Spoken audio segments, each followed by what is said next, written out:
night this person was killed. So you all try to find evidence around that time period. That is an important learning which. So I came to Panama in August. I'm casi nuevo, casi fresco, como embajador de la India. Y uno de los primeros personas después de reunir con señor presidente, señor ministra de Relaciones Exteriores, es Dr. Pachar.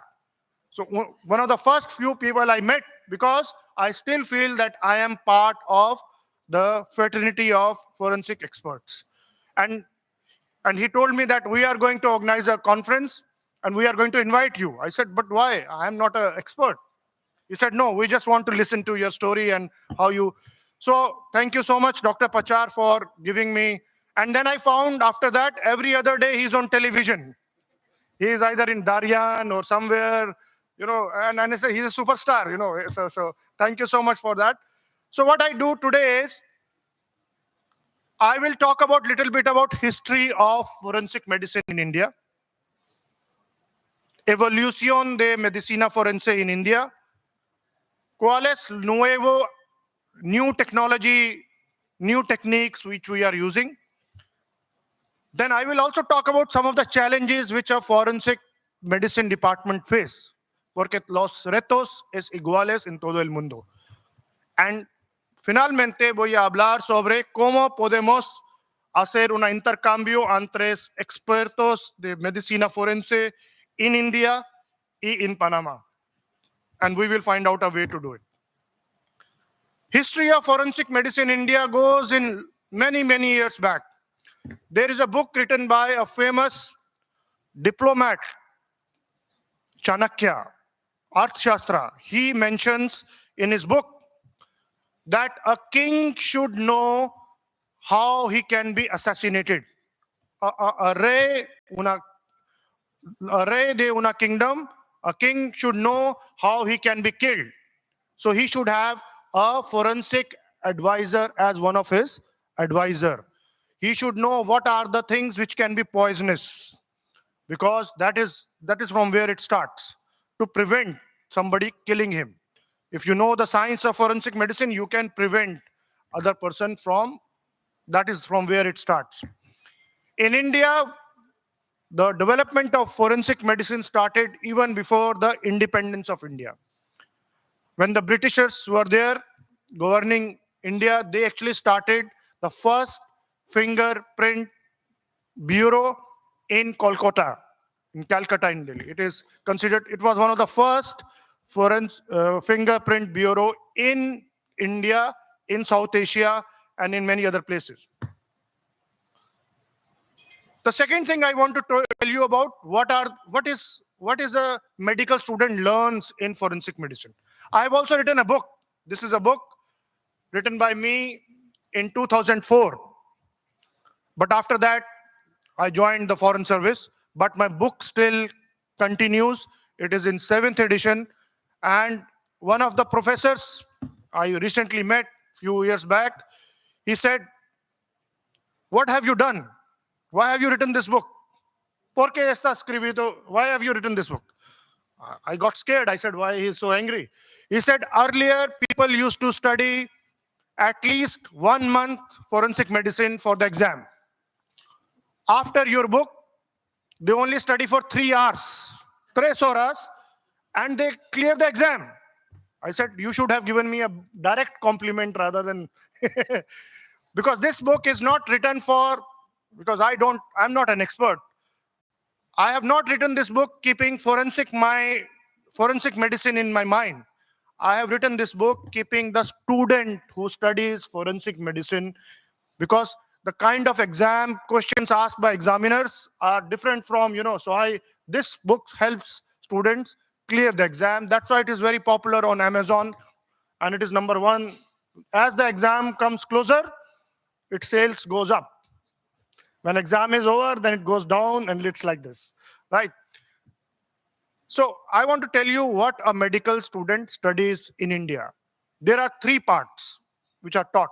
Number 1 is forensic medicine, forensic pathology, in which the techniques to do autopsy, In which case, for example, if there is asphyxia, what type of autopsy should be done?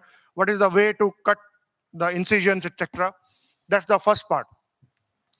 The second part is very important, toxicology, where what poison can lead to what type of symptoms. For example, certain poisons have a certain smell, odor. Certain poisons have certain color change. All this is taught. But the third part is also equally important these days is medical law and ethics. Because what has happened is, as more and more commercialization of medicine has happened, more and more private hospitals in India have come up, there is also medical negligence. Doctors are asking for more and more tests.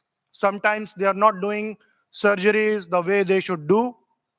They make mistakes because of negligence. So who will catch these doctors who are doing this negligence? It is only a doctor, a forensic expert can catch. So it is a responsibility of all of you, not just to investigate murder, crime, but also help patients getting their rights when they are not given proper treatment in the hospitals.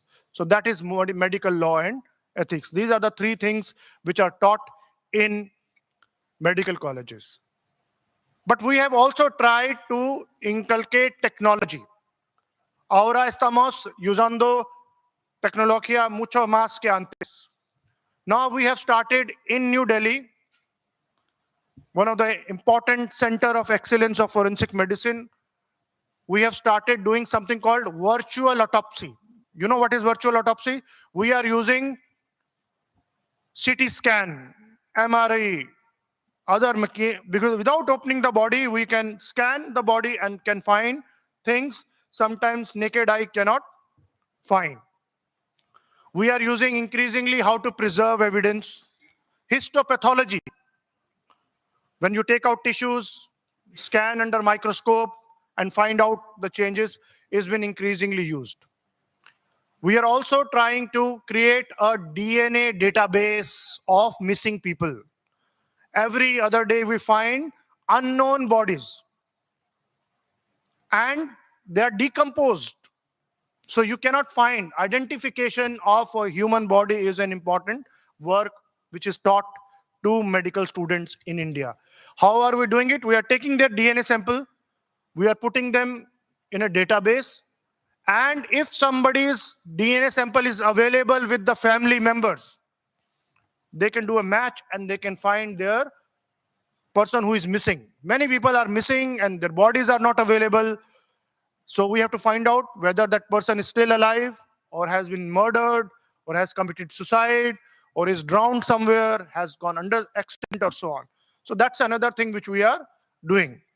So another recent advance which I thought is digital forensics, using digital technology to reconstruct the face of the person who has decomposed based on its skull. You know, when you will only see skull, how do you create the image of that person using artificial intelligence? That is the new areas which we are working on. We are also have advanced toxicology labs where we can detect small amount of poison using hair samples and so on. So I thought what I will do is I will share with you, Dr. Pachar, through email, the latest subjects, themes which are taught to the postgraduates, and maybe we can exchange our ideas. And I will also like to put your institute in touch with the institute in India, so that when next year you organize a conference, you don't have a false forensic expert, you have a real forensic expert who is standing here. Like my friend from Japan has come all the way. I want the head of India's forensic person to come here and speak and talk about the real issues. But I would like to also mention about some of the challenges.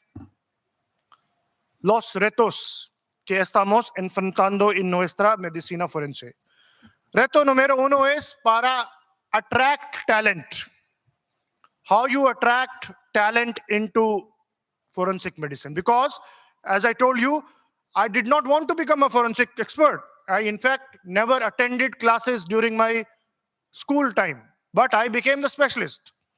And not only that, I became the youngest postgraduate of forensic medicine in India at the age of 23.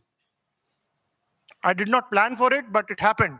And I am still in love with, as you can see, after so many years, I'm no longer a forensic expert, but I still have, it's somewhere there inside my body, the smell of formalin, the smell of autopsy room, that is still with me.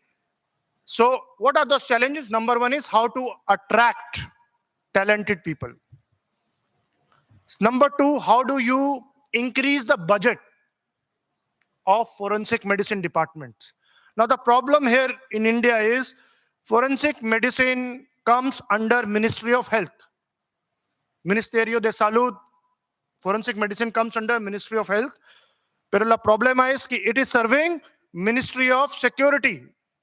It is serving investigating agencies. So the budget from Ministry of Health doesn't come. It comes to cardiology department, neurology department, hematology department, and then comes to forensic medicine. So there's always a problem of getting good budget. If you don't have budget, if you don't have money, how you will buy modern equipment? This is a problem we are facing.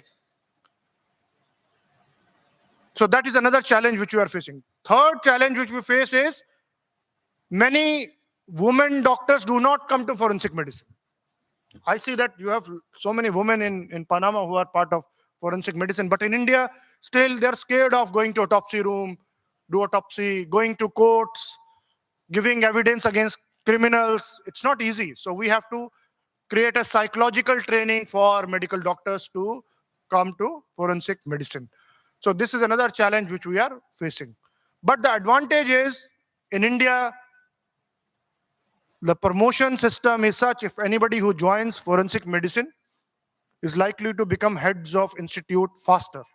There is a fastest promotion system for us. So that is to attract these people. So these are some of the challenges which we are facing.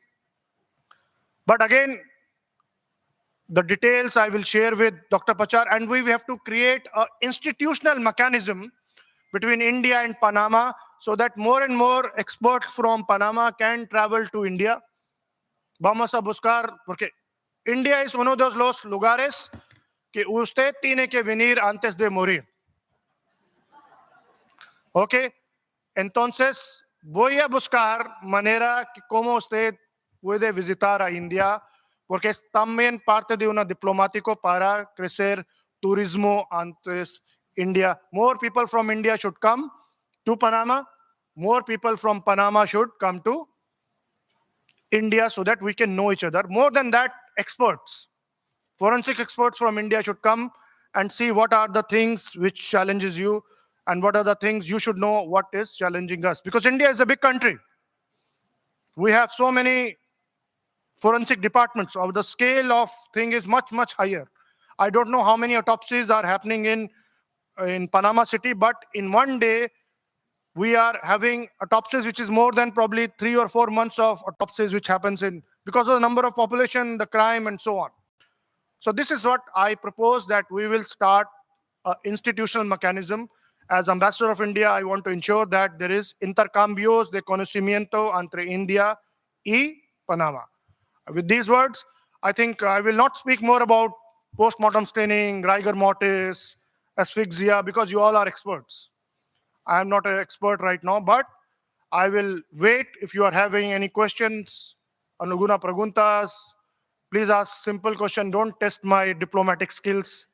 Don't ask me about India-Pakistan issue or India-Canada, what is happening. So no, that is a different thing. But please feel free to ask me questions, and I will be very happy to respond to those questions. If I don't know the answer, maybe I'll send you the answer later on. With you, thank you, muchas gracias. I hope you enjoyed this. Namaste.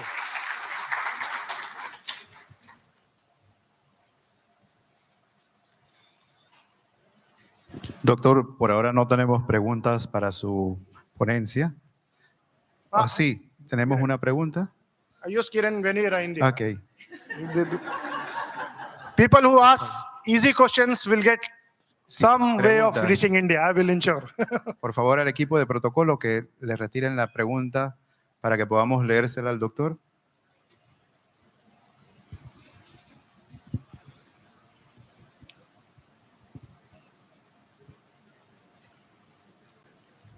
Tenemos dos preguntas, doctor. Por favor.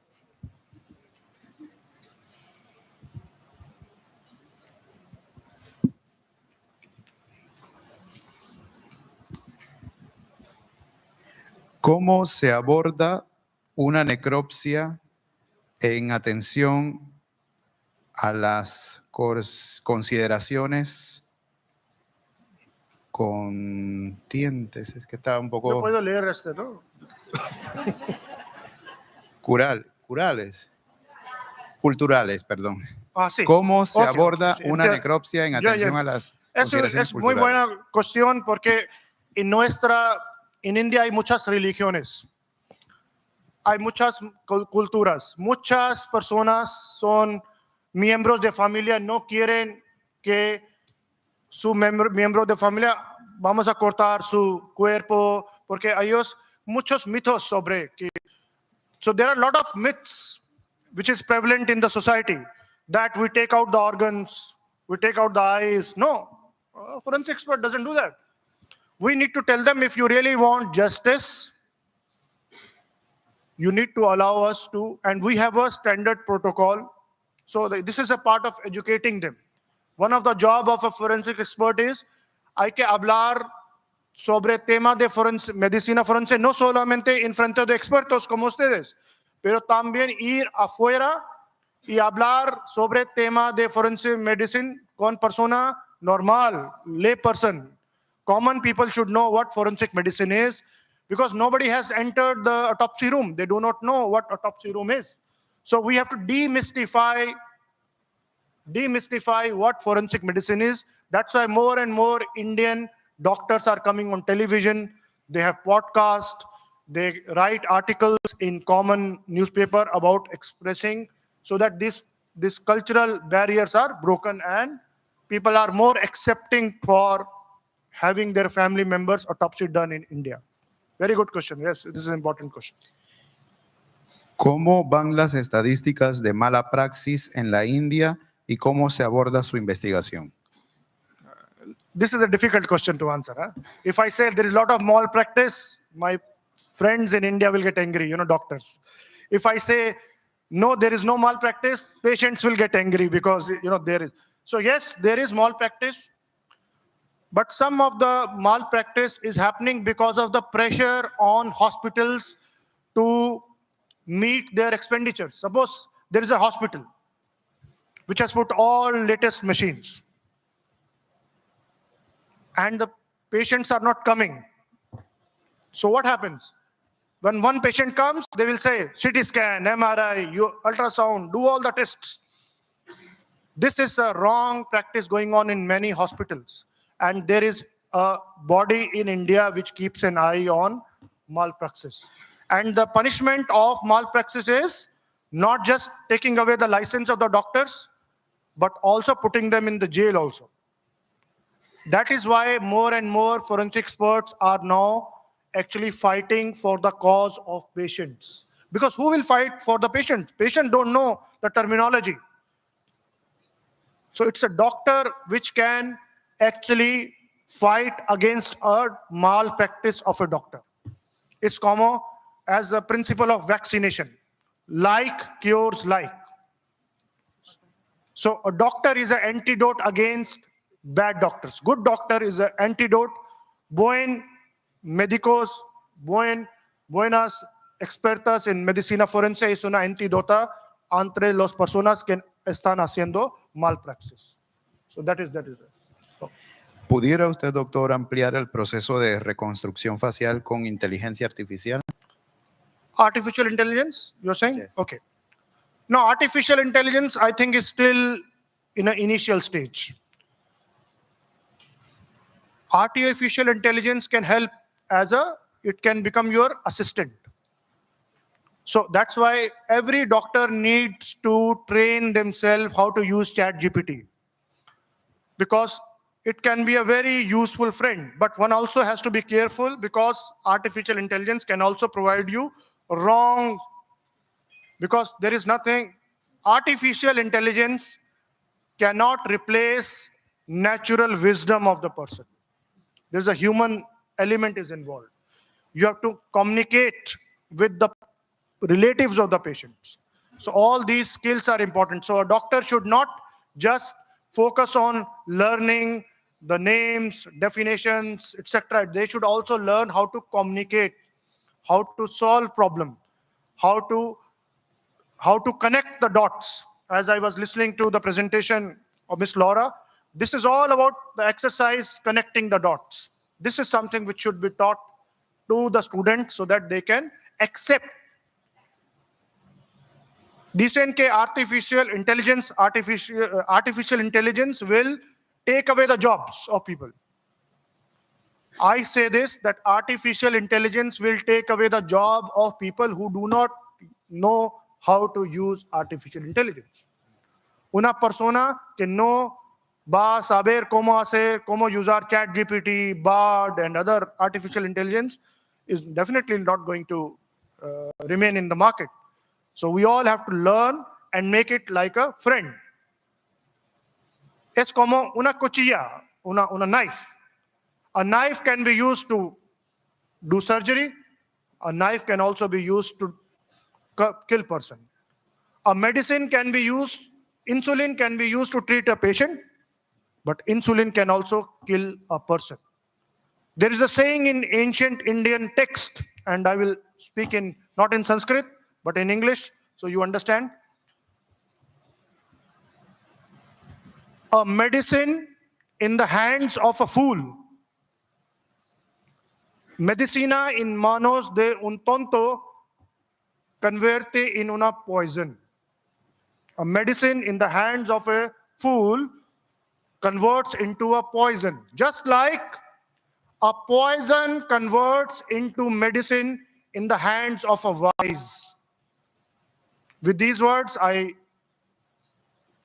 extend my los mejor deseos que todos ustedes use your wisdom so that you convert this poison into medicine. With these words, is there more questions? Yes. Okay. Thank you. ¿Conoce usted de qué manera manejan el volumen de casos tomando en cuenta la gran población que tiene India? See, so that is where we need wisdom. We need more doctors.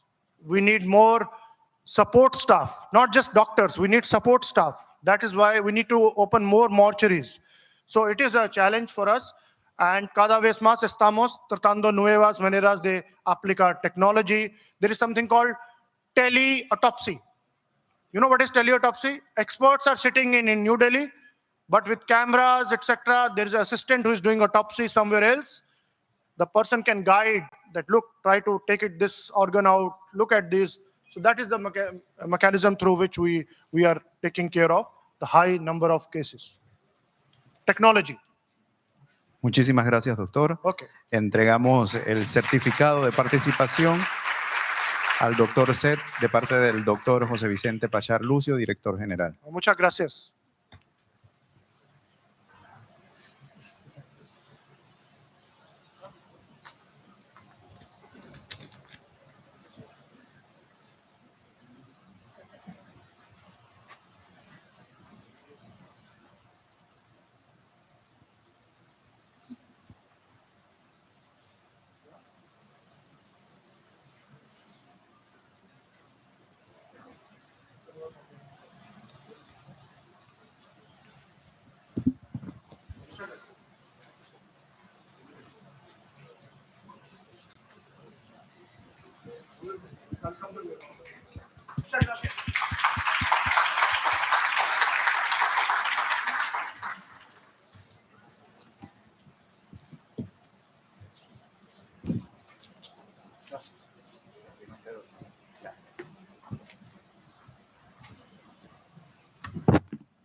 Gracias, doctor Seth, por su aporte.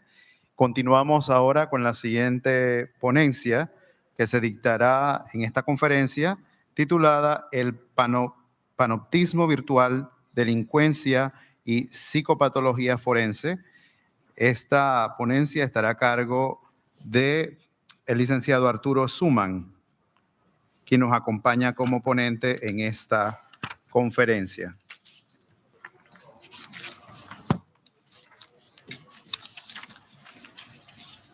Arturo Emilio Suman Sánchez es licenciado en Psicología y cuenta con estudios en maestría en Psicología Jurídica y Forense y en Psicología Clínica con especialidad en niños y adolescentes.